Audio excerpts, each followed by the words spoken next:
Hi everybody, Emilie here for Bramble Fox.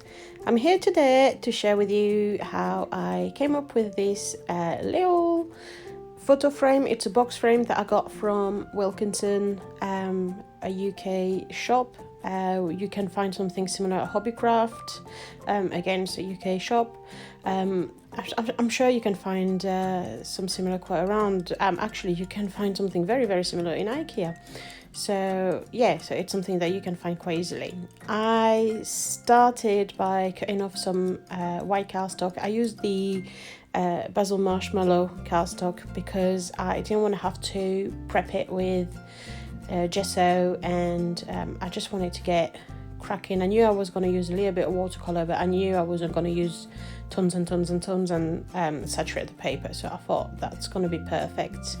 So here you can see that I did a very, very light bit of coloring just to add that little touch of color. I used some brush that have a tank where you can put some water. I've just got these last week and they're absolutely wonderful. They're great. I'm actually in love with them.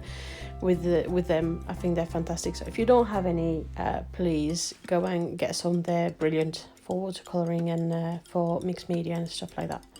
So anyway, I chose my color to match these gorgeous perspectives from the May box that you guys should have received by now. And so I used those very subtle colors, and then I decided to go with a little bit of black. You know how I like a bit of contrast, and I used one of the stencils from Bramble Fox as well, those little hearts, and put my Nouveau Mousse through the little heart stencils. I wasn't too bothered about how crisp and clear the image was going to be because I knew that it was going to end up being covered quite a lot. So I just wanted to have a little bit of touches of black to repeat the black and white of the photos. I then mounted my photo strip on sticky foam pads, and then I'm playing around with some placement of stickers and my perspectives, and start to put together this mini layout. I think it works out at 8 inch by 8 or something like that, and it's really cute. It might actually be 6 by 6. Anyway, it's you can get many sizes. You could have 12 by 12. You can just decide to go with whatever size you wanted. It just happened that I had this little frame in stock that I had bought ages ago for an idea I had in mind, but I never actually worked on it. So and I like the idea that I can make a layout. It's a size I've not done in a very, very, very long time, but it's a layout, but at the same time it's a bit of a DIY home decor, and I love that. I love the idea of something a little bit different. I'm sure you've noticed on my feed lately I've been creating a lot of other things than layout. Maybe the International Scrapbooking Day overload of having to prep a lot of layouts, etc. But I'm just enjoying other formats and still memory keeping and recording, but it's fun to have a change now and again. So anyway, I'm going through loads of stickers that I had.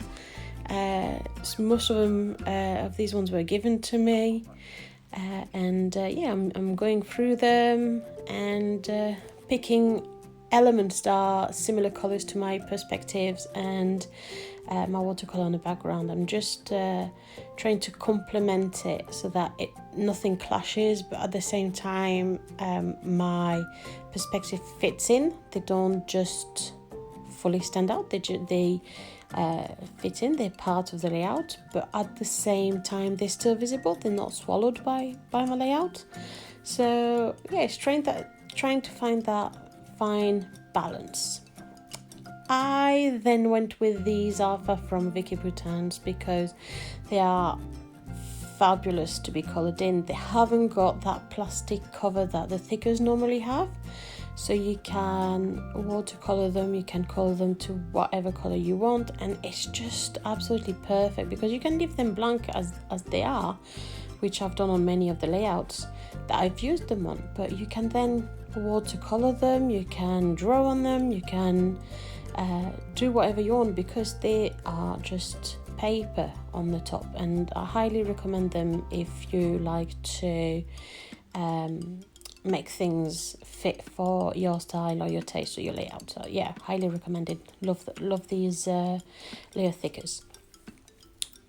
So now I'm placing everything, and I know somebody had asked a question about what's the best way to stick your perspectives, and as you can see I use glossy accent. And the thing with glossy accent is that once it's stuck, and it's strongly adhering to. With the perspectives, what you'll find is that sometimes you need to hold your perspective in place, so you'll feel that it's not adhering, but once it starts to dry, it will not move, and it's super strong, and you don't end up 2 years down the line with your embellishments dropped at the bottom of your plastic pouch on your scrapbooking album. So yeah, I love my glossy accent. I'm backing some stickers on cardstock. It turns the stickers into more of an ephemera, and then you can do as like I did right there. I've mounted them on sticky foam pads to still have that dimension. I find that mounting it on a cardstock, if it's a simple design, it's easy to turn it into an ephemera and then use it as you would with any paper embellishments. So I'm loving these little phrases and sentiments from Heidi Swap. They're beautiful. So here what I did, I don't know if you remember around Christmas, Brown Bull Fox had released some little gifts with a golden bow, and the red little gift had some heart cutouts, and when you receive your perspectives, sometimes the cutouts are still inside the perspectives and not all been removed. And in this instance I had 2 little heart that was still in my little gift perspective, and when I removed them I saw that they were absolutely mega cute and totally usable, and I used the mini heart that normally would have been offcuts and that would have been discarded. I've used them on my page, and it's quite a good idea to look at what you've got in the offcuts of the perspectives and see if it's something that you can reuse as a shadow or as like here as a little tiny embellishment on your page. We're reaching the part of the more of the home decor DIY, and what I wanted to do is I didn't want to leave just the frame as it was. I wanted to personalize it, and I went with a few flowers that I had. I've got tons and tons of flowers from years ago, and when I say years ago, we're talking about 7, 8, 9, 10, 12 years ago that I've kept in my boxes. I think some of the fabric flowers I'm using on this I bought when I first started scrapbooking, so you're talking about 14 years ago, 15 years ago. So I'm using these, and I decided to embellish the frame, but I didn't want to do it too heavily. So I selected the colours of flowers that I thought would work well with my page inside the frame. I'm then going back through all the stickers that I had gone through before where I found the flowers, and I'm looking for maybe little sentiments or decoration that I think would work fine. Again, I'm sticking it on the cardstock to use them as ephemeras, and I'm fussy cutting them. I don't know at that point exactly which one I'm going to use. I just like to have the options there so that I can make it work together and I can put it together and it kind of put itself together organically. And yeah, I have an idea in mind as to what I'm gonna do, but I don't know which embellishment's gonna work the best or which exact arrangement is going to work the best. So that's where I play around. So I'm starting with this little flower in a corner. It's the bigger flower and it's a flatter flower, and it's just to bring the more weight in the corner. I then went with the pink flower because I thought that's the similar pink to what I used, and I like that natural flower because it kind of bring back that a bit of a shabby chic kind of style, and it's the bigger flower as well. So same again, I put it in the corner. I'm using glue gun on everything so that it's super solid, because it's not protected inside the frame, because it's not protected in an album, and it's going to be there out there. It's actually now on a wall in my lounge. I just wanted to make sure that everything would be solid.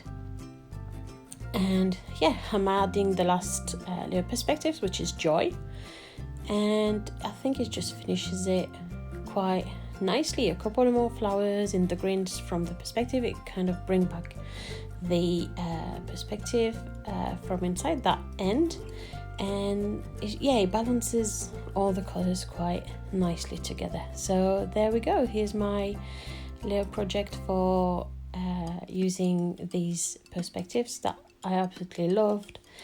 I hope you like it too. Please let me know what you think. Just don't hesitate to put in a comment if you have any question, and enjoy. Thank you. Bye.